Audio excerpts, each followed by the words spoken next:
Hello and welcome to this round 4 of Grand Prix Sao Paulo. Now this is the point that we like to refer to as the pro show, because rounds 1 to 3 there will be certain players that are kind of sat on the sidelines enjoying a late breakfast because they have a full 3 set of buys. That means they're not having to play until this later stage in the tournament. Now everyone's involved, and we're going to get a chance to see a legend of Brazilian Magic, Brazilian world champion at that, Carlos Romão. He's sat down, he's finished his buys, and now he gets a chance to play. He's up against a Tron list, and it looks like there's the potential that he could be on something similar, starting things off with a Chromatic Star here off a Grove of the Burn Willows. Yeah, Carlos is playing Ironworks, which also has a ton of artifacts, but it should be a really good matchup for him, bearing a fantastic hand from Anibal, which it just might be, based on what he currently has. If he just goes land Karn here, that's how he wins. But in general, it's a pretty good matchup for KCI because the Tron deck just doesn't pressure you at all, and even if they Oblivion Stone you just rebuild and you win from there. Yeah, the early doors we see both of these decks putting down mana rocks that are going to help them draw. But you know what? Sometimes you just get a natural Tron and a natural Karn on turn 3 for Anibal Cartasso. This is exactly the kind of way that he could put pressure on what Carlos Romão has going on here. Yeah, sometimes, or all the time, depending on who's playing. Oh wow, that is not what I would have chosen. I really think you either go. I would have taken Mind Stone here. I think you have to go over the mana in this particular spot. Maybe that is, the start is very good with Ironworks itself, because if it goes to the graveyard, you draw a card regardless of whether you sacked it or what you sacked it for. But yeah, an interesting choice here. So as things stand, there is the potential for a turn 3 Crocline Ironworks from Carlos Romão, and I guess that yes, the Chromatic Star was going to draw a card there. It's not even as if Carlos really needs to go to the races too much here. No, he doesn't. And if he wanted to, he would have been able to play Ironworks there.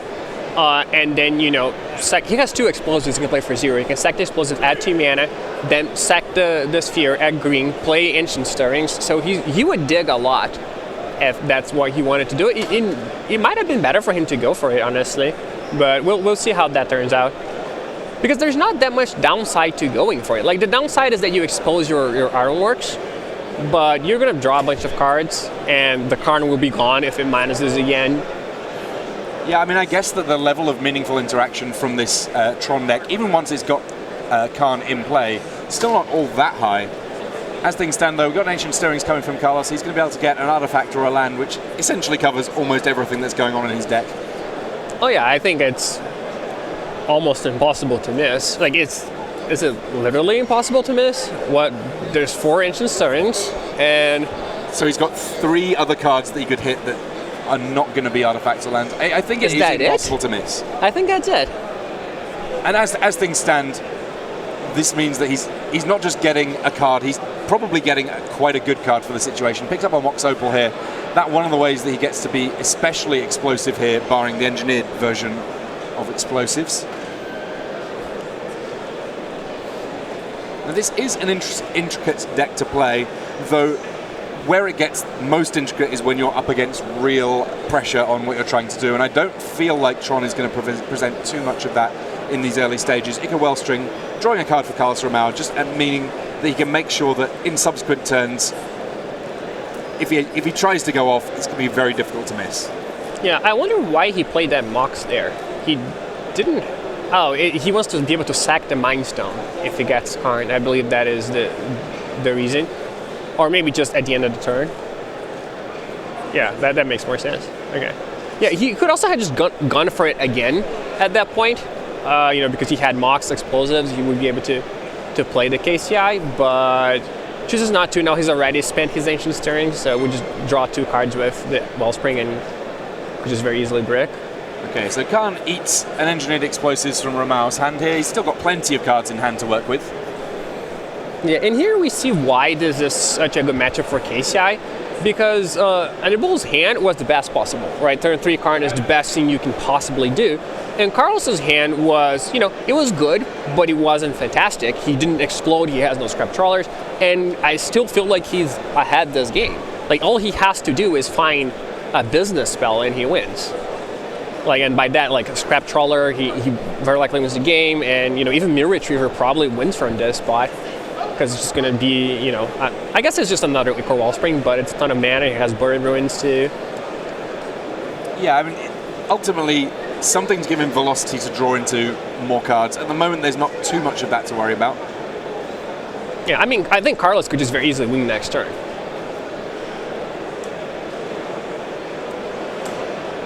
As things stand, I mean, what's the best draw for Tron here? Something to just put additional pressure on here? I guess so. Like, if you have something like, World Breaker, that is a good card because it stifles your opponent's development while also... it provides a bit of a clock. While also providing a clock. Close games. It is also interesting that Nimble chose to Ghost Quarter the Grove of the Burning Willows and not the... Unless that is not the card I'm thinking. What is that land over that Carlos has? That is a Buried Rune. Yeah, okay, so it's in Portuguese. That's why the name looks different. Yeah, I would have definitely Ghost Quarter the Buried Rune there. Carlos doesn't need red mana for anything and has access to red mana through the Mox Opal. So I feel like you should definitely just take out the card that has more utility. Does something. Yeah.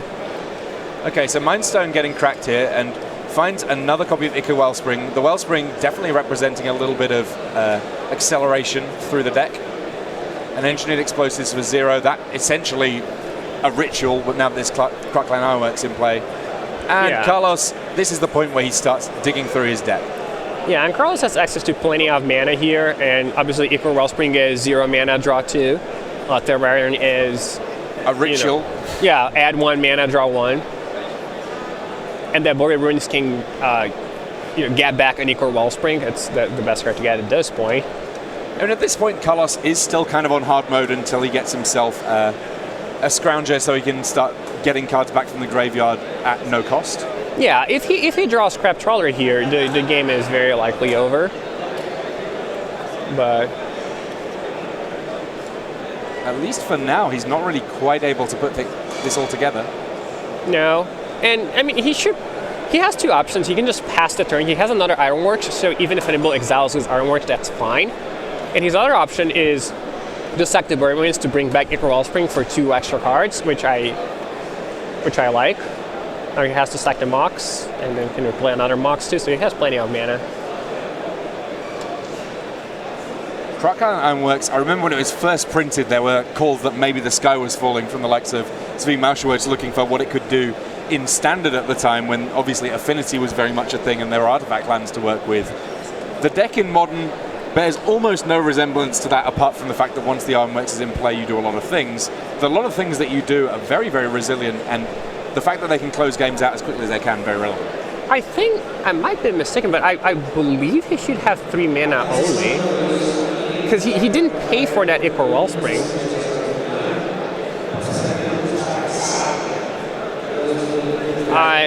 He had 1, he sacked a Mox, he went to 3. He played Ichor Wellspring, stayed at 3. Yeah, I think that he may have shortcutted a little bit here. That means he's got more mana than he perhaps should have.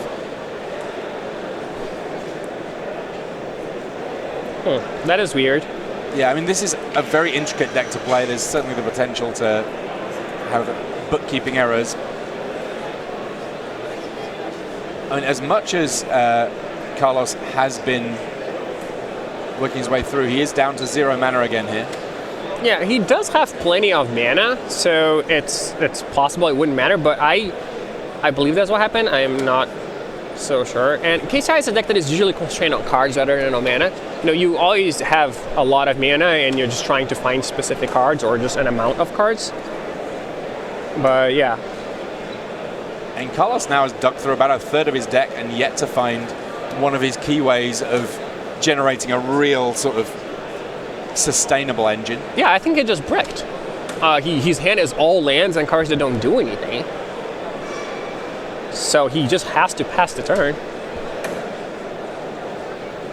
And he's in kind of a funny spot as well, where if he casts a Crocline Ironworks next turn, he might not have very much fuel to be able to get things going. Oh yeah, for sure. And Ironworks is a deck that it's not as punishing as Storm. So you're playing Storm, you start going off, you fizzle, you end up with 0 cards, right? And 2 lands in play. And then you can't win from there. KCI is not a deck like that. He could just draw a Scrap Flower next draw and then still go off. But yeah, I mean, if he's passing the turn, it's because he doesn't have anything. Because if he had anything, his opponent would be dead. So. Now, Carlos has played the second Crocline Ironworks there. I guess it means it's easier for him to go off, but it does leave him a little exposed if it works out that Annabelle has an Oblivion Stone specifically at this moment. Yeah, and Oblivion Stone would be annoying. There is still Buried Ruins in Carlos' hand, but he would also beat Ulamog here. And that could actually take out both Ironworks while adding pressure, and Karn gets to get something. I mean, I guess that Ulamog coming down is problematic no matter which way you slice it. It's going to represent a large amount of cards removed against Carlos Ramau here. Yeah, it looks like he actually did not pay for the Wellspring at that point. I don't know whether there would have been a huge difference. He has plenty of mana, but it is the kind of thing that you have to pay attention when you're playing this type of deck. It is. Oof. Ugin, the Spirit Dragon coming down. We were talking about things that could potentially be a problem for Carlos Ramau here. Yeah, I mean, Ugin is just, suspend 2, win the game. Here, it's not going to exile anything because everything is colorless and the damage is not going to matter. So all it does is make it so that Carlos has to win before he gets to ultimate. Well, Mirror Retriever, that is the kind of card that can potentially get something going for Carlos. Obviously, 2 copies of Mirror Retriever makes your life very easy indeed. But even just the one means that all of those cards in the graveyard have the potential to spring back into life for Ramau. Yeah, the Mirror Retriever is just going to be an Ichor Wellspring. In this point, it's basically like drawing a Wellspring, which, short of drawing the actual Scrap Trawler is the best draw he can have because it gives you 2 chances of a Scrap Draw. So, and he still has the Buried Ruin, so if he has plenty of mana, that should work. All right, Ichor Wellspring coming back. Yet another land for Carlos Ramau. Sacks the Wellspring for 2. And there is the Scrap Trawler. So from here, this is where life gets much, much easier for Ramau. Rather than having to gradually work his way through resources and ultimately run out in his turn, it's very, very difficult to fully run out of resources once you're able to return things with each artifact that's going to the graveyard. Yeah, I mean, at this point, he can sack the Engineered Explosives, play the Scrap Trawler, then he sacks the KCI, he can bring back Mirror Retriever, then Mirror Retriever will bring back, 2 artifacts, and then he gets the ball rolling, so to speak. Now, we've already seen a Pyrite Spellbomb from Carlos Ramau. Is that going to be the main win condition in Game 1 for this particular card analyst deck? Yeah, that is the only win condition. You just rebuy Pyrite Spellbomb over and over and they die. That's the only way you win. I mean, I guess you could attack with Scrap Trawlers, if you get a Game 1 Surgical Extraction or something, but so you can win, but I don't know if it's ever happened in the tournament. Yeah, it strikes me as the sort of thing that we've seen previous iterations of Crocline Ironworks decks that have had additional cards to potentially win the game with. So why does he have a mana?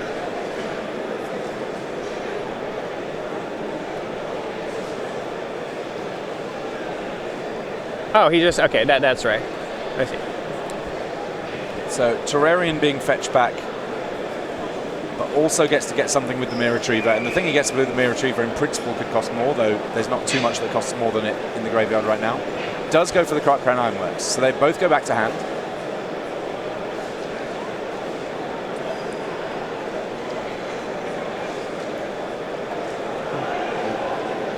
The die just indicating how much colorless mana Carlos Ramau has to work with here. Yeah, Storm not really relevant for this deck. It doesn't play any grape shots or anything. So here Carlos just sort of going through the motions, explaining how he's going to be able to get up to as much mana as he needs and ultimately then use that Pirate Spellbomb again and again and again. If I am a nibble at this point, I'm just going to say do it a little bit more. Yeah. Unless he really understands how the combo works, and it sounds like, I don't know, you're just kind of believing your opponent at that point, and I would like to see, even especially for coverage, it would be more illustrative, but yeah, I would unless I had a lot of experience with the deck, that is not the point where I would accept that I'm dead. You would have to go a little bit further. Yeah, so actually this came up for me. I played in the Team GP in San Antonio, Team Modern, and we had a round where one of my teammates was playing against a very early iteration of the Crocline Ironworks deck, and he was completely unfamiliar with it. And there was a point in the game where, as far as the Crocline Ironworks player was concerned, he was going off and his opponent was definitely going to die, but it was going to take a bit of time. And I'm just like, no. My teammate needs to see how this deck wins, because otherwise how on earth is he meant to sideboard? Yeah. And also, it's definitely still possible to whiff in some circumstances with the deck until you hit a clear loop that's clearly generating as much mana as you want and returning whichever artifacts you want. Once you've seen that full loop, go ahead. And you only necessarily need to see that both it exists and that your opponent understands it the once, and then you can be like, okay, great, now we're sorted, let's carry on with our games. But there's 35 minutes left on this round. I think that Annabelle could potentially have let the game go on a little longer just to make sure that everything was all working.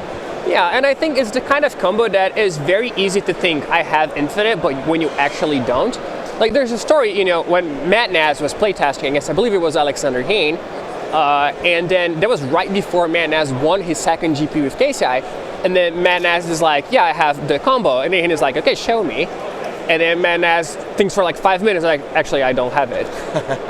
And, this is Matt Naz. This is the person that's won 2 GPs with the deck. He might be the best KCI player on the planet. And he still messed that up. So, unless the combo is super clear, like, obviously I'm not going to say, your opponent has Splinter Twin, you're making them untap and tap, and you're not going to do that. But, just show me that you have an actual loop. Yeah. And of course, once you've demonstrated a clearly defined loop, you can simply say, I'm going to do that loop however many times and shortcut that, and that's completely fine. That's exactly how it works in the rules, and it's lovely. It's just a matter of, yes, time management's important, but it's not the only thing. And recognizing, like, there'll be other games where Annabelle could easily have found himself letting his opponent demonstrate for too long, and meaning that he didn't have time to win a match. That's not the case here, I don't believe. Oh yeah, I don't think so. Neither of those decks is particularly slow. Like, yeah. Tron, it might look slow, but when you win, you win. Yeah. You're going to win in 2 turns. Or it doesn't take a long time to kill. KCI takes a long time to combo, but if he gets comboed again, then it doesn't really matter, right? Because he's losing anyway. Yeah, so by the end of that turn, it will be done. So Carlos, yesterday he was in here. He was playing away in various sealed events, trying to qualify himself for an unlimited draft. And indeed, I think at some point there was some sporting event that he may have picked up a little bit of as well. Carlos, a big fan of being a big fan of things. But today it's all about the GP, and with one of the big decks of the format right now, he's going to be a tough man to stop. Oh yeah, for sure. And KCI actually really exploded in popularity. And I think it was kept down in big part because of how annoying it is to play on Magic Online. There's a lot of clicking involved, and so much. At that point, time really does become a factor. Oh yeah.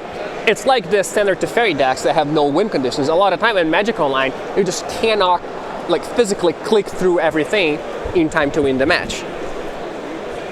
The good bit being that when you do play it on Magic Online, at least you get a very, very clear understanding of exactly how things stack up, exactly how it works. It's just that you might have to get used to playing lots of game 1s and maybe not being able to get through your game 2s as easily. Ancient Stirring's coming off a Chromatic Star there for Annabelle Cortasso. That finds him as mine. That is the mine. It looks a little bit like a tower, but trust us, it is a mine. By a little bit, you mean exactly like a tower? Could very easily be a Nurse's tower. It looks more like a tower than the tower? I wouldn't go that far, but 2 out of 3 is pretty bad. 3 out of 3 is where it gets good, and he's 2/3 of the way there. Yeah, and he has the expedition map, so we know he will get there. It's just a question of when. Carlos, just a Terrarium thus far. He's got Crocline Ironworks in hand.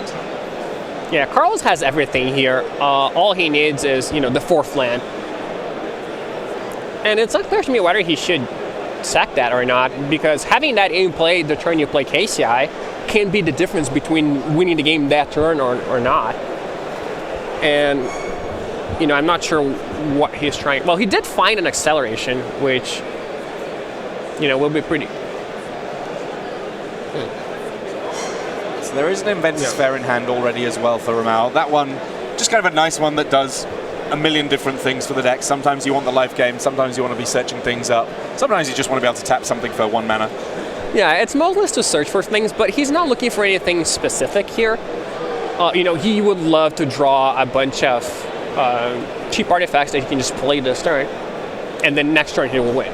So the good news for Carlos is that Anibal did have to crack that expedition map to be able to make his Tron. So there's not a big count on turn 3, but who knows what could be coming on turn 4+ for Cartasso at this point. 7 mana off the 3 lands, nothing to sniff at here. Yeah, and here Carlos, he's in a different predicament than he was in Game 1. Game 1, you can just do it, and they're not going to be able to stop you. In Game 2, you could be facing like a Relic of Progenitors. And sometimes that's even in Game 1 of the Tron decks, but it wasn't in play. But his opponent could also have Surgical Extraction, and you don't know about that. So how much do you play around that? Do you try to play around it every time, or do you just hope they don't have it? It's a really tough balance with this type of deck when there's a card that costs 0 and has the potential to stop you. And I guess that playing around Surgical Extraction, one of the biggest concerns in the format for the KCI deck, because everyone in principle could have it. And tip for players at home, if you've got a Surgical Extraction you're playing against KCI, what are you looking to get? If you take the Crackland Ironworks, in principle they can still put something together with Scrap Trawlers just getting lots of value, or is just taking a Scrap Trawler going to be the big game? I mean, if you take the Scrap Trawler, it becomes really hard for them to win. So it depends on what stage of the combo they're in, right? If you just thought Seasoned Ironworks early in the game and then you Surgical that, well, they're not going to beat you. If they have 35 mana in play already, then they might not be able to infinite kill you, but they'll still be able to play 4 Scrap Trawlers or something, and is that something that you can beat? So if you have the choice, then I would say normally the Scrap Trawler, but the deck needs both to combo. So if you get either the Scrap Trawler or the KCI, they cannot go infinite anymore. All right, so Mirror Retriever getting hit by a Walking Ballista after a Thought-Knot Seer takes out a lone copy of Crackland Ironworks in hand, 2 Scrap Trawlers in that hand, that meaning that it was kind of going to have to be the Ironworks that got taken there. That was the limiting factor in Ramal's hand. And now Anibal Cartasso has both a threat in play and he slowed down what his opponent's got going on. He also accidentally flashed a Wormcoil Engine in his hand, which will be another way of potentially closing out this game too before Carlos can get things going. And on top of all of that, he does have that Relic of Progenitors. This much better for Cartasso in this game too. Yeah, and Thought-Knot Seer, one of the best cards you can have against this type of deck because it gives you both pressure and disruption. So it stops their combo and it makes sure they don't leave to just combo you again. So playing around that Relic of Progenitors, Carlos would love to be able to create a situation where Anibal feels forced to use it early. I don't know whether or not we're going to see Cartasso biting on that though. I mean, I don't think Carlos can do that. The best he can do is play a Scrap Trawler, sack a Mind Stone, try to get back a star, and hope that's enough for him to pull the trigger, and I don't think it will be. Well, that will prompt it. It explosives for 1, then you'll have to sacrifice it. Right? And that is just going to die to the explosives for 1. But I guess Carlos doesn't mind that. He gets to draw a card anyway, and then puts a 1 mana artifact in the graveyard. So a ton of mana available with that second copy of Urza's Tower for Cartasso. 11 mana available in total. And Ulamog coming down here.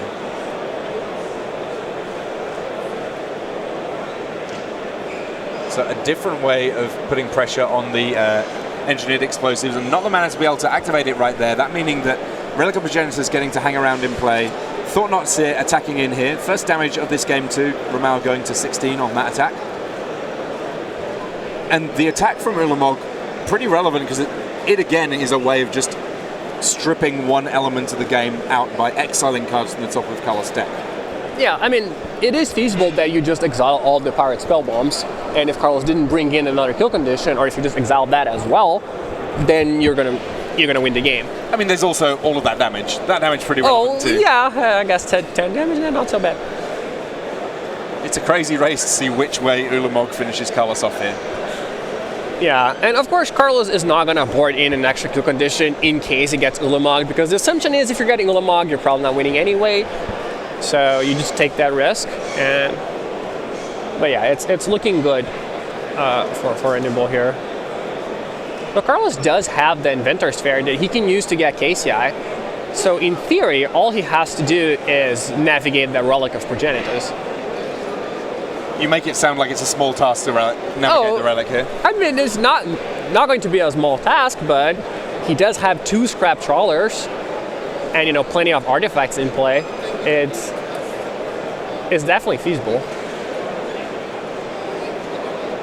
Like, the deck wouldn't be the deck that it is if it couldn't beat a Relic of Progenitus. Like, if you just folded to it and nothing else. And right now, a Nibble has nothing else.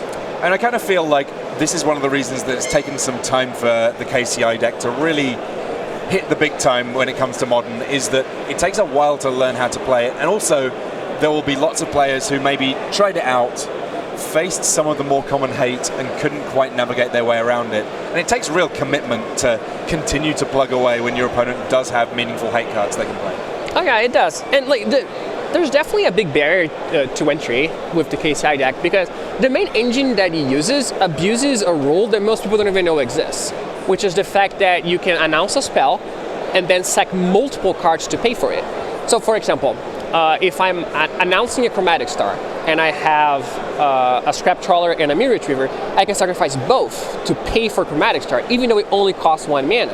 And then both will go to the graveyard at the same time, and they'll trigger off each other. So the Scrap Trawler can return the Mirror Retriever, the Mirror Retriever can return the Scrap Trawler, and something else. And that is a very important engine in the deck, and if you don't know exactly how the rules work, you're never going to think that it works. Yeah, it's on the face of things, it's already powerful, but once you're able to utilize the real details of how it works within the rules, getting just so much more powerful. Yeah, and it's also the kind of thing that, it's not, oh, I don't know what this deck does. You could not know this interaction and still win with the deck. So you might, be playing the deck all this time and not even be looking for it. So as things stand, we do now have Cartcan Ironworks in play, and it's kind of a softly game being played by Ramau here against this Relic of Progenitus. Gradually building up mana, gradually building up a juicier and juicier looking graveyard, until the point where Annabelle feels forced to use Relic, at which point hopefully Carlos has enough gas in the tank that he's able to still win the game. So here comes Ica Wellspring drawing a card.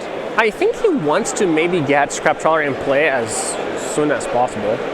That's going to put a kind of a stop at it.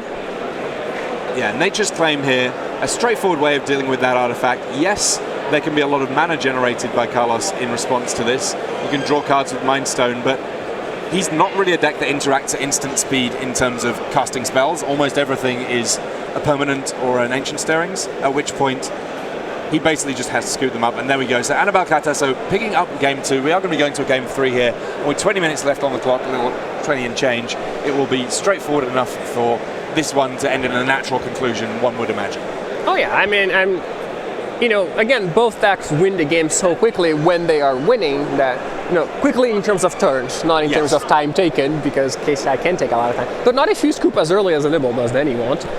But yeah, I mean, it's something that we saw as well back when Eggs was one of the key players in the Modern format after Stanislav Sivko won the Pro Tour with it, that it's a very operationally dense combo deck, and it meant that there was a strong temptation to be like, well, maybe I can let you time yourself out, which on Magic Online might work very well, but in real life might just mean that you don't have time to crack back for a win in games 2 and or 3. And I think that figuring out when to concede is sometimes kind of complicated.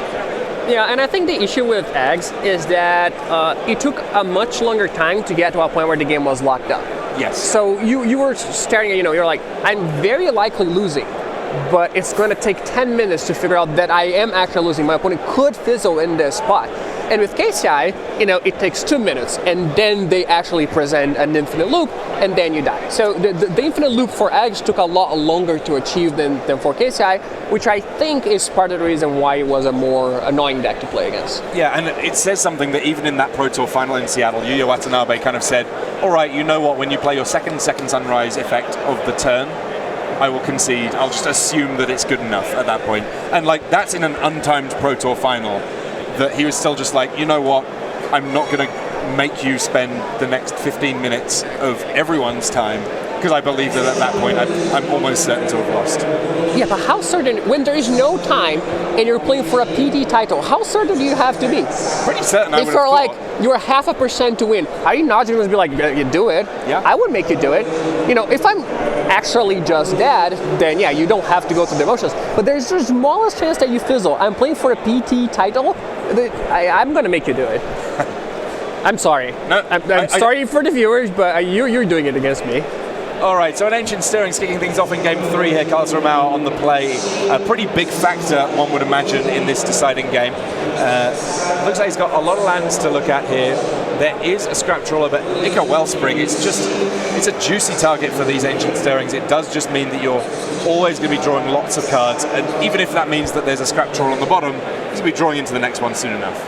Yeah, and there are 2 Buried Ruins for Carlos, so he can definitely just rebuy the Ichor Wellspring a lot if he has to.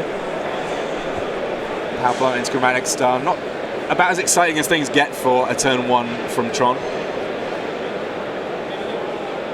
And there's a tower. You can see that there's another copy of the tower in hand. Can't quite make out if there's also a mine just yet. Cracks that Chromatic Star. 2 mana. There's the Walking Ballista on 1. How many targets are there for the 1-point Ballista here? Well, there's just Mirror Retriever. Of course, he can grow into 2 damage, then he can kill Scrap Trawler too. But I think it's mostly there to just be some pressure. If you let the game extend infinitely, KCI will have inevitability against you, which is weird. Tron usually has inevitability against everyone. Tron is like, if the game goes to turn 20, I will win. That is not the case in a matchup like this, so you have to close out the game somehow, and the best you have is Ballista. Though it could potentially disrupt your opponent's combo somewhat, but in all likelihood, a Ballista for 1 is not going to do anything because Mirror Retriever will just come into play and die immediately, so you don't care about that. But it could, on 2, it could potentially disrupt a Scrap Trawler. All right, Ancient Stirrings, one of the common features between both these decks alongside the various spheres and stars and so on. This particular one is Anibal Cartasso playing it. He does see a copy of Urza's Mine in there, and while he missed on Tron on turn 3, there's got to be a strong temptation to make sure that does not happen again on subsequent turns. There he goes, he takes the Mine. Yeah, I think if Anibal doesn't play a green source here to signalize Nature's Claim, Carlos is just going to go for it here. Carlos has a lot of mana, and he has a Scrap Trawler in hand already, so he would just play KCI, play Scrap Trawler. He even drew the Darksteel Citadel to make things easier. Yeah, being able to sack the Citadel at some point for mana, a nice interaction. I don't know if that's the one I would sack first, because that can bring back a Terrarion once you do play the Scrap Trawler, so I'd be more inclined to sacrifice the Citadel and then the Terrarion first. And then once you get the Scrap Trawler in play, then you sack the Ichor Wellspring. So I think he kind of just gave up on a Terrarion there, which is, a card and a mana. Makes sense to me. It's a lot of small operational differences that there's a potential for when going off with this deck. And I guess the difficult thing when you're practicing is that a large proportion of the time those differences are probably not going to be that big a deal. But the sort of cumulatively at some point, all of those differences might become enough to mean a win where otherwise you would have lost. Oh yeah, for sure. And I mean, I'm no KCI expert. Sure. Maybe there's something he's thinking that I'm not. I've played a bit of the deck. I've seen it being played. But yeah, I'm certain there are lines that I don't see when it comes to this kind of deck because I haven't played it that much. And I'm certain there are lines that Carlos doesn't see either, or anyone. It's really complicated deck to play. All right, so Chromatic Sphere, a tiny bit worse than Chromatic Star in the list because when you sack it to Ironworks, you're not just naturally drawing a card. But Scrap Trawler just buys you so much additional value very, very easily indeed here. Yeah, but this is in a spot where he's gonna, like, he can sack the Mind Stone. Well, he can sack the Citadel for 2 mana, then use the Mind Stone to draw a card and return a Terrarian, and then he'll sack the Terrarian, so he'll be able to draw 2 cards from this spot. Then he can eventually, if you want, sack the Scrap Trawler to return the Wicker Wellspring and draw some more cards, but he will lose the Scrap Trawler. Yeah, here I think I would have gone for sack the Citadel and sack the Mind Stone to draw a card, I think. Because I think when you're in a spot like this, you just want more cards. You know, you're usually constrained on cards rather than on mana in this deck. So I think that's what I would have gone for. Plays the second Ironworks here. The second Ironworks, on the face of things, looks kind of awkward because it isn't a great mana play, but the fact that it gets back essentially anything from the graveyard with your Scrap Trawler means that it still definitely has value, means you can work your way all the way down that chain all over again. And more Ichor Wellsprings from the graveyard, just really greasing the wheels here for Carlos Romao. Yeah, well, and he do Mox Opal there, which is, you know, it's basically going to be infinite mana. Yeah, the Opal, one of the various cards that really makes this deck possible. That was a mistake from him. We should have just played the Opal and sacked it. We would just have returned with the Terrarian. Yeah. So he just gave up on 3 mana in this exchange. Which, you know, goes back to the point where I was saying you're usually constrained on cards rather than on mana. You have ample mana. But yeah, so this deck definitely very weird to play and different than anything else. So if you are not an experienced pilot with it, you're going to mess up. And even if you are, you'll still mess up. Like there's. Now, the one caveat to that, I guess, is that because of the nature of how it goes off, it's one of the decks that is kind of easier to practice with, because Carlos could very happily just go, I am going to practice going off, assuming I have to go off on turn 4. And yes, there are some key cards that interact with you that adjust how you go off, but there's kind of an optimal way to go off, assuming that you just want to maximize your chances that it'll work. And you can practice that solitaire. Oh yeah, you can definitely just goldfish the deck. You know, but then you also run into positions like, well, how do I beat the surgical extraction here? It is possible, but then, like, do you just goldfish assuming they have surgical extraction? You can, but it's a lot of different goldfish that you have to practice. But yeah, I agree. As far as, you know, the deck being a deck that you don't really need an opponent, and you probably won't get one if you're trying to get your friend to play against you. You're like, hey, can you just sit here for 25 minutes while I try to figure this out? I don't know, like, up to a point, being the friend that you go, I want to practice playing against hate cards. Do you want to potentially just beat me a bunch by starting with a surgical extraction in your hand and let's play some games? Yeah, maybe. Yeah, you know, when for the PT that Sifka won with Ags, I actually built Ags in our testing house. I'm like, hey, I'm going to try this out. But then no one wanted to play against me because it's so bad to play against. So I'm like, yeah, this deck's probably not good. And then it ended up being great, but we were kind of lazy. All right, so we do have the Ironworks in play, the Scrap Hauler, and we've finally seen that Walking Ballista off the battlefield thanks to Engineered Explosives. And Carlos does end up passing things back, not quite able to finish things out on that turn.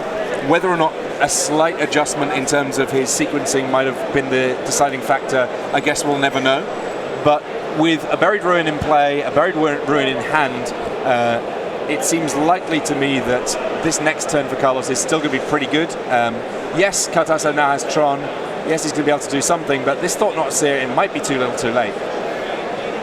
Yeah, I think, you know, Carlos probably, I'm not going to say he could have won because I don't know that he could, but I think he could have given himself a better chance, which again just goes to show you how complex this deck actually is. So Oblivion Stone down alongside this Thought Knot Seer, which means that there is a little bit more pressure on Carlos to make sure that he's able to convert this turn. Picks up another copy of Ichor Wellspring, obviously a big deal in this matchup. So many additional cards afforded by that Wellspring. Yeah, he's just going to win now, I think. Also, I would probably have sacked that Darksteel Citadel. I guess it doesn't make much difference. You have a bunch of stars and stuff. Because, you know, if you draw Ancient turns, you might want to play with your Forest. But, oh, he has Moxas in... Oh, he doesn't actually have a Mox in the graveyard, does he? It went away with the Thought Knots here. Right, so Terrarium gets fetched back with Ica Wellspring. There's obviously the mana to cast it at some point. It also picks up another card thanks to the Ica Wellspring going to the graveyard. Yeah, and not having a Mox, not playing that Mox last turn is really going to come back to haunt him. Because, well, I guess the Explosives is sort of a Mox, so it doesn't make that much difference, but the Mox is 1 extra mana. Yeah. But yeah, he has so much mana, it's not going to matter. The Explosives doing a reasonable job of being a proxy Mox here. Not tapping for mana, but still being able to sacrifice for it. Yeah, now, you know, it turns Chromatic Star. Instead of +1 mana, draw a card, it becomes +3 mana, draw a card. And if you have a Mox, it's +4 mana. And there is an Ancient Stirrings here. Yeah, I don't think he can realistically fizzle from here, but dig. Ancient Stirrings, 5 cards off the top. Sees another Scrap Trawler, and indeed a Mirror Retriever that makes life even easier. Yeah, and here I hope he just goes through the motions a little bit instead of being like, I got it. But I do believe he's got it. Yeah, once there's Mirror Retriever alongside Scrap Trawler with the Krark Clan Ironworks plus a Pyrite Spellbomb in the graveyard, I believe that we've got all of the pieces of the puzzle that we need here. Yeah, all you need is, color. You need a card to cast, because once you're casting that card, you can sacrifice the Mirror Retriever and the Scrap Trawler at the same time. And it doesn't have to be a 4 mana card. Again, you can just do that to cast a 1 mana card. Interestingly enough, I don't believe you can be Engineering Explosives for 0, because you actually have to pay. Oh, interesting. But it can be Explosives for 1.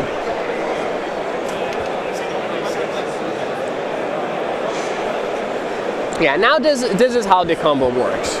You know, he's going to sacrifice the Trawler and the Retriever to add 4 mana, which will pay for the Ironworks. At which point the Trawler returns the Retriever, and the Retriever returns the Trawler because they're both in the graveyard at the same time, but then it also returns an extra Chromatic Star, which is an extra card and an extra mana. Conveniently, the Chromatic Star also, of course, at some point, once you're generating lots of mana, it can start generating the red mana that you need. Though I guess that at some point you're going to draw into a Mox Opal that does it even better. Yeah, and just the Explosives and the Star. I believe that worked here. Annabelle Cartasso looking lovingly at that Oblivion Stone that's just going to sit there. It's just a rock at this point. Yeah. Finally, that Darksteel Citadel getting sacrificed here. Yeah, but there's an interesting story. The first time the Flesh Hulk was a deck in Legacy, it's since been banned. But it used to be a 2-card, 2-mana combo deck that just did a bunch of things and killed you. And then at some point in the tournament, Steve Sading is playing against Owen Turnewald, and Steve goes, I have the combo. And Owen goes, show me. And then Steve just messes up, loses the game that he couldn't possibly lose, and it was like round 8 of the tournament. He had never killed anyone before because everyone scooped. And the moment someone told him to make the comeback, he didn't know how to. So now it should be noted that Steve very carefully learned from there and did go on to win the tournament. But he did. A big old moment that sort of just illustrates the importance of actually making sure you do go through the motions at least some of the time. I mean, whether that be at home practicing on your own or against those opponents that do force you to do so. But Carlos Ramal there, yes, a complicated set of turns to navigate to actually close things out, but it was able to do so.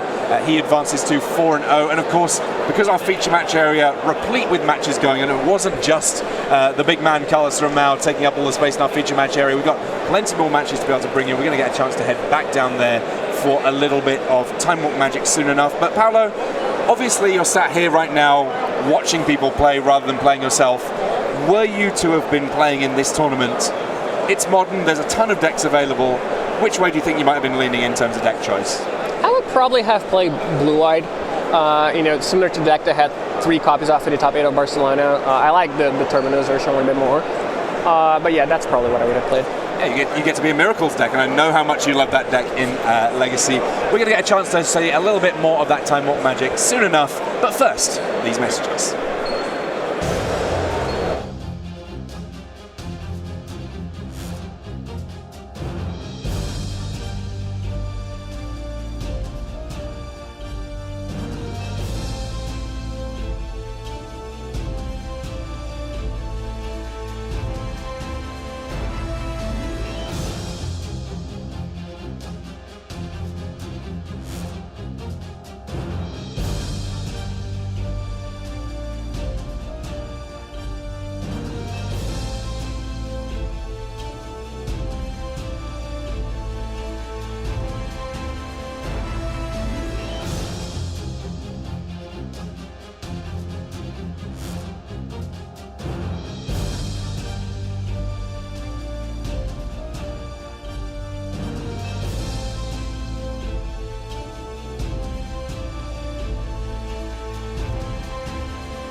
Hello and welcome back to coverage of Grand Prix Sao Paulo. Here we are in Brazil. It's Tim Willoughby alongside Hall of Famer, multiple Pro Tour winner Paulo Dama da Rosa. We've already had a chance to see a Brazilian world champion in our feature match area, Carlos Ramal, picking up his first win of the tournament after he came off his 3 buys. But you know what? Even though time has been called on the regular round, we get a chance to have just a little bit more magic before we hit our round 5 as we head back down to our feature match area for a little bit of time walk magic. So here we have Marcio Carvalho up against Caleb Sullivan. Carvalho starting things off with an Inquisition of Kozilek against this Hardened Scales version of Affinity. Already a Hardened Scales in play alongside a Welding Jar, and this was something that we saw doing great work in round 1. When you've got the Welding Jar, it means it's that much easier to go all in on one of the big creatures with lots of counters, and ultimately Inquisition of Kozilek only being able to hit a Metallic Mimic really kind of a fairly low bar for what it can potentially do, though I guess that does mean that Caleb without too much action in hand just yet. Yeah, it's like a good problem to have, you know, I didn't hit anything, but that's because you don't have anything. So it's kind of like you hit something. So Young Pyromancer coming along, Ancient Stirrings from Caleb Sullivan here, so he will almost certainly get something here. Ancient Stirrings, it just seems to be the card drawing spell of the moment right now in Modern. Everyone seems to have access to green mana and the ability to find a good card. Like top 5, like you're digging fairly deep here. You're assuming that you've got density of cards to hit, which if you're running lands you probably have. It's just always a good pickup. Yeah, I mean, it's kind of unfair. All the other ones are banned. Yeah. So it is the best choice. But yeah, it is on power level, it is the most powerful. But it also demands that you build your deck in a certain way, versus a card like Ponder or Preordain. You just put it in any deck that has blue mana, and then it works. Yeah, you know, and like you get an additional reward for having blue mana above and beyond all of the other counter magic and such like and so on, the shenanigans you can pull. Oh, I also get to draw cards in a nice way. Yeah, and here important to know that Terminate bypasses Welding Jar. Yeah, no regeneration from Terminate. Yeah, which you might not know because it's textless, but it is a text on the card. So Faithless Looting being played there by Marcio. The number 5 next to his name indicates that he is currently the 5th ranked player in the world, having travelled across from Portugal for this event.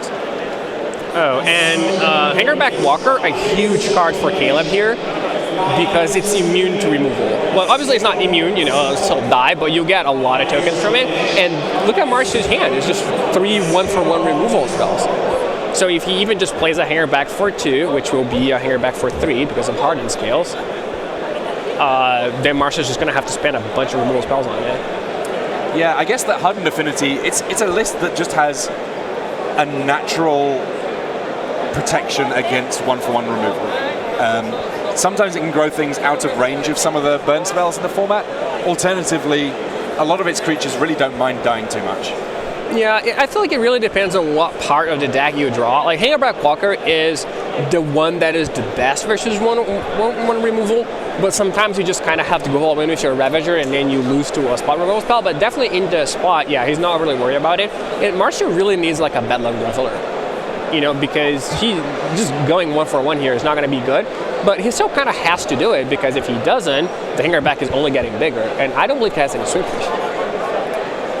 Carvalho here, he's got a hand of a couple of Lightning Bolts, and that terminates.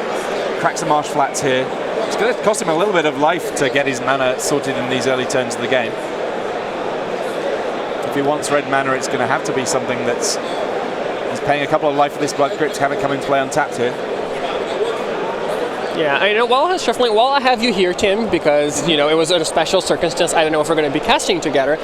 You mentioned earlier that you have Brazilian pizza and you liked it. I did. I would like you to rank Brazilian pizza, Chicago-style pizza, and Italian pizza.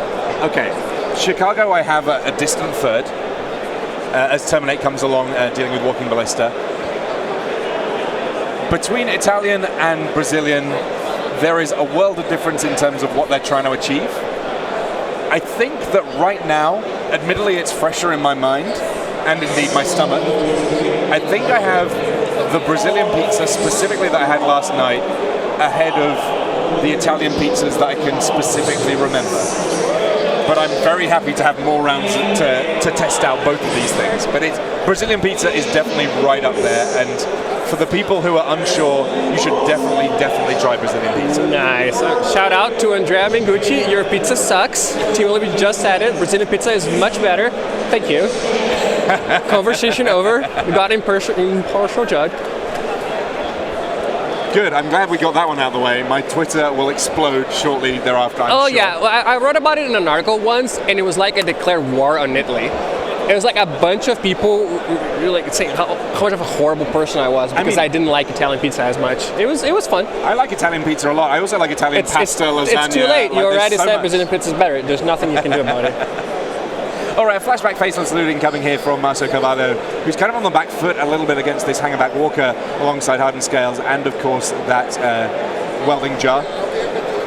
Terminate did come along and deal with one creature of Sullivan's, but the one creature that remains is actually like a lot of creatures. Yeah, I'm not sure there's anything Marcio can do to deal with that hangerback walker. I mean, it's just getting bigger and bigger, right? It should just become a 5/5 now. Oh, or a 20/20, roughly. Yeah, Arcbound Ravager here. That's a 2. Should come in play as a 2/2 here, thanks to Hardened Scales.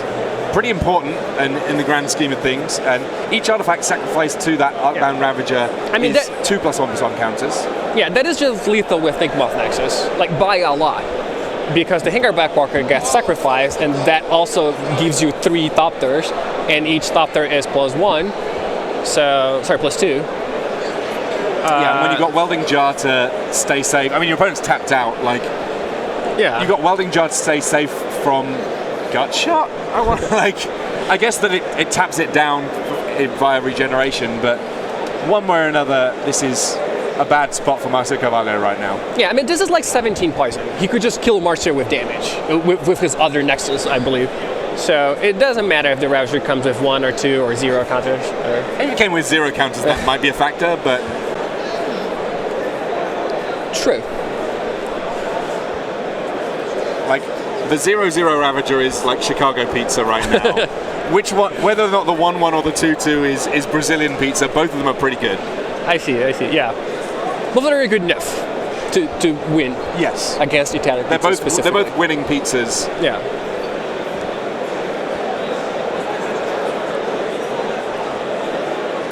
Yeah, so Hangerback will be a 5, which by itself is 12/12. It's +12/+12. So... Here we go. Yeah, here Let's Caleb make just a ton of Thopters very, very briefly. Just making sure he's not gonna mess anything up, but I think you're fine here, buddy. If you miss 5 counters, you're still good. So yeah, Hardened Scales. We got ourselves a reader here. Every time that you put a +1/+1 counter on a creature you control, you get to put an additional one on. It doesn't double, but it's X+1, where X is however many you'd be putting on. And that's enough for game 1. Caleb, Hardened Affinity, taking it down in game 1 against Marcio Carvalho. He's travelled so far for this, he's going to have to try and win things back a little bit. Though I've heard a rumour that having won the Unlimited draft in Barcelona, that he might have had a good day yesterday in trying to qualify for the Unlimited draft here in Sao Paulo. Oh yeah, I believe he qualified again. At which point, we still have yet to see a Lotus cracked on camera in the various drafts that have been going on around the world in this celebration of the 25th anniversary of Magic. But Sao Paulo might be the place that happens. Yeah, personally, I'm hoping it's me in the Silver Showcase if I get to pick who's going to do it. But I mean, you know, Silver Showcase, of course, coming during the Pro Tour later this year, and we're going to get a chance to see a very, very exciting amount of old packs being opened. Oh yeah, it should be fun. You know, I always find it very interesting how names kind of get corrupted. You know, because the original Affinity deck obviously played a bunch of Affinity cards. You know, Mirror Force and Fragmite, so it's Affinity.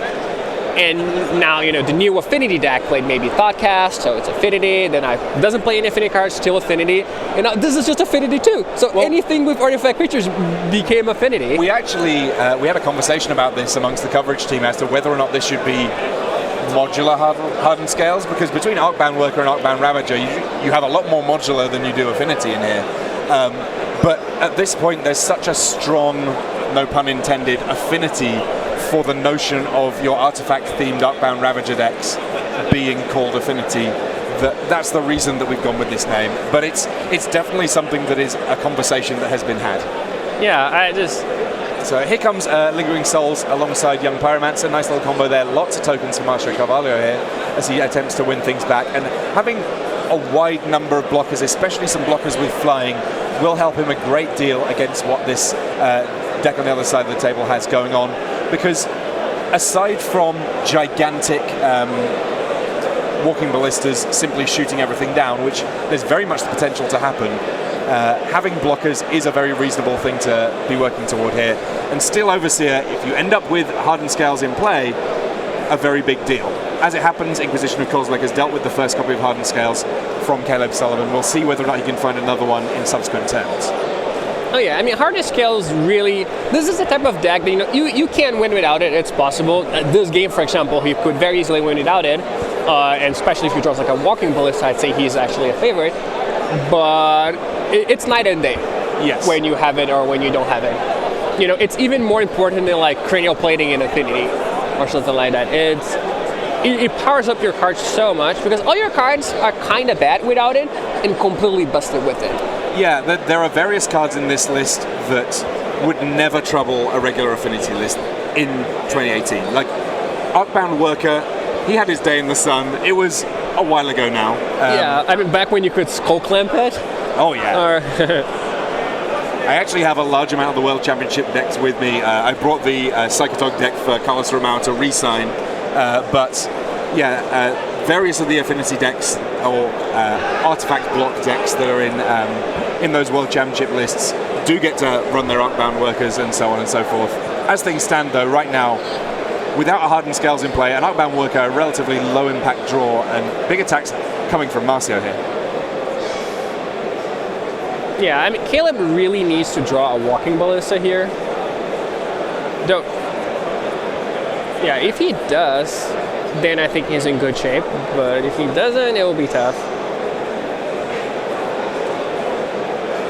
So, Relic of Progenitus now in play for Caleb Sullivan. That one, it's of a trifling impact on the game all told here. Yes, it's very good against the likes of Kologan's Command if you can stop a Bedlam Rover being got back or whatnot.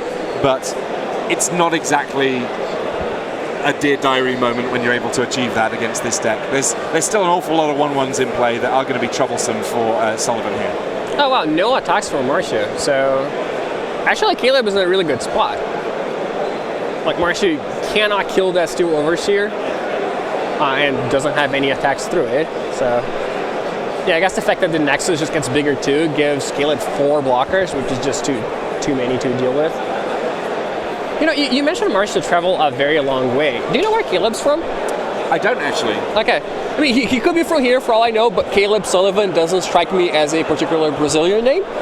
No. So he could just be from the US. Absolutely, and it's certainly worthwhile to have a trip down for this sort of a GP. Modern GPs, always a lot of fun. There are a lot of players who are very, very devoted to their particular modern brew that they've been playing, and the opportunity to play at a Grand Prix level, potentially score yourself a Pro Tour invite alongside a big chunk of change if you win, a very big deal. Oh yeah, for sure. So here comes Inquisition of Kozilek, generating a couple more tokens.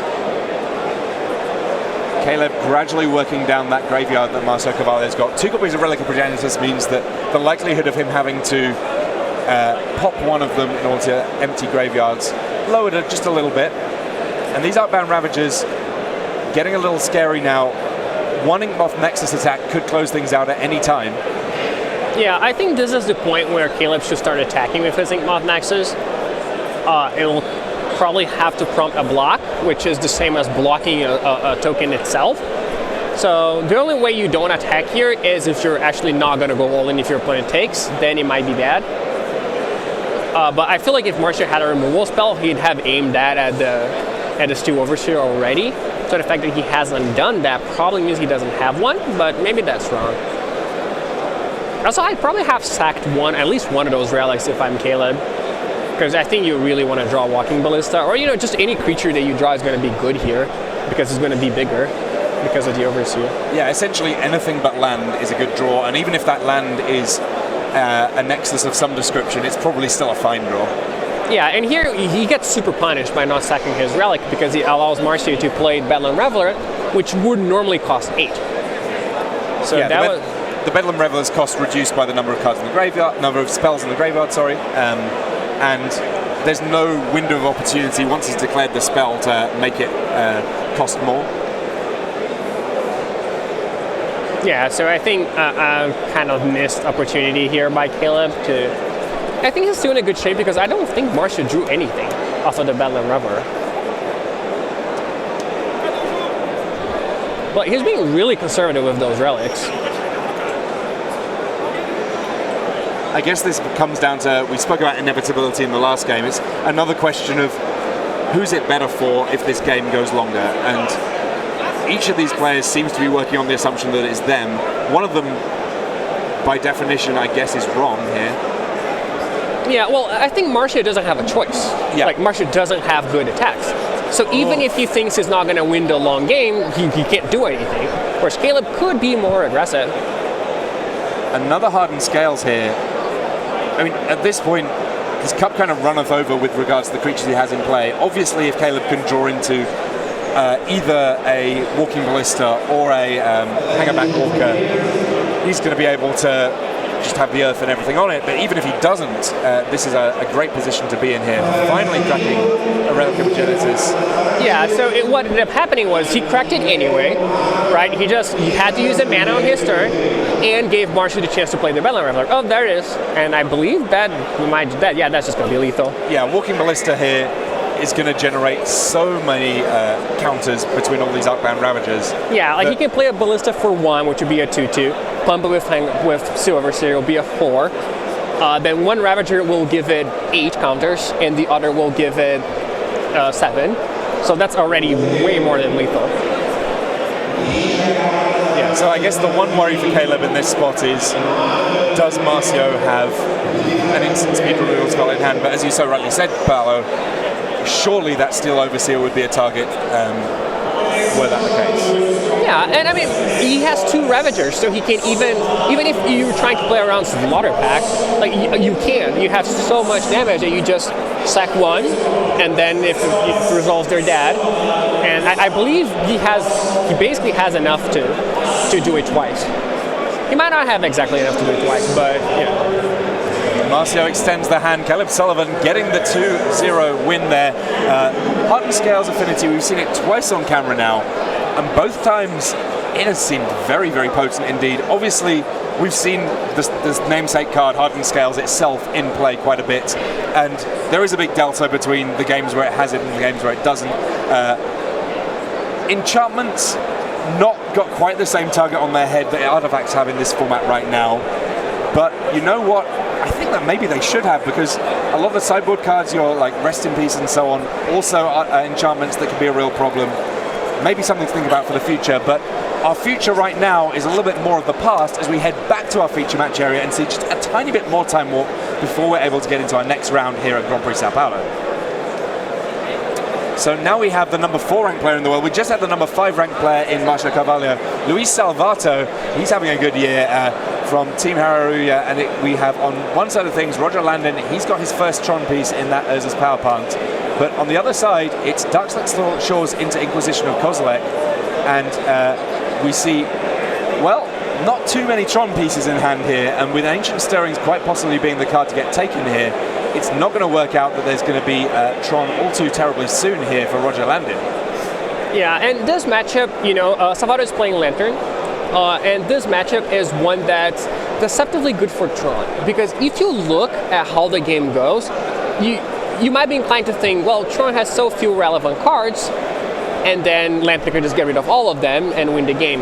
But the thing is that they're actually more relevant cards than it seems, and the fact that Chromatic Star and Chromatic Sphere allow you to draw the card that you see on top before it gets milled means that if there is a good card on top, you will draw it.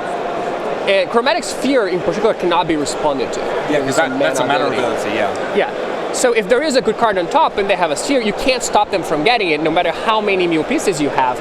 And then they can just, Karn, Oblivion Stone, even Ooging you to death. Ulamog. And I must say, shout out to our coverage team. Having the Time Warp match be our Lantern Control match, just pitch perfect. It means that if we need to, we can hit a fast forward button. We've got all sorts of options available to us to make sure that we bring you the meat of this one, but we don't have to bring you the bones. Here comes the Lantern of Insight from Luis Salvato. Of course, he desperately wanted to make sure he finished the turn with an artifact in play, such that he's able to keep that Glimmer Void around. And now we have Salvato.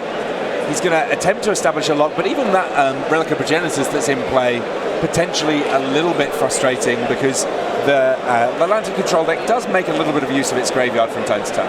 Yeah, it does. It has Academy Marines, which is in Salvato's hand and is not going to do much. And it also has Codex Shredder. So a common strategy is to just start milling yourself a lot so that you can find something great and then recur it. But if you're trying to do that and they have a relic, it doesn't really work. And as things stand here, the relic at the moment able to keep pace with everything that's going on in the graveyard of Salvato. And here's Ugin the Spirit Dragon. Not necessarily the fastest of win conditions in this matchup, but a fairly decisive one when it comes into play. Tricky to deal with. Oh yeah, I mean the minus again doesn't really do anything because everything is Scarless in that deck, but it just kills them. Yeah. So Inquisition of Kozilek cannot take Khan, cannot take Wormcoil Engine. And there's also a Ghost Quarter in play there, so nothing doing for Luis Salvato. While Lantern Control ended up being a great choice at the Pro Tour, not necessarily so here thus far in Brazil. And that's another card that is hard to deal with for the Lantern deck, Role Breaker, because even if you mill it, it can just come back. So that's another reason that this matchup is not great for Lantern. And yeah, I mean, this is one of those games where I think Luis Salvato kind of just fizzled because he hasn't done anything. He drew 3 Inquisitions, and we just know that they're going to break. Is that Ratchet Bomb? I don't believe so. I think that is... that's the Ensnaring Bridge. That's the Ensnaring Bridge from the Master set. Oh, okay. A very important card in some matchups. In this one, I don't foresee it, especially given that we've already seen Ugin being the right answer to what's going on. Yeah, we know there's a card, an Ugin, and a Wormcoil, and a World Breaker. That's Parser's hand, right? Yeah. If you had to tailor make a hand, the only thing that you might want additional of is some way of generating additional mana, maybe finding that third Tron piece. So Abrupt Decay. The one way that you can counter it is on resolution by removing the target, and that's exactly what Roger Landon did there, sacrificing his Relic of Progenitus in response. And there's another Inquisition. Wait, it's probably the worst card for Luis Salvato. Yeah, I mean, Roger's is going to get Tron next turn and play anything he wants, which will probably be Karn. Because why wouldn't you play Karn? But yeah, so Salvato might have to sack that land. Oh, or that. Yeah. You know, or concede. Yeah, he was not going to win that game. So I can respect that. You know, people always say, you know, oh, Lantern is this low deck, so you concede if you're far behind.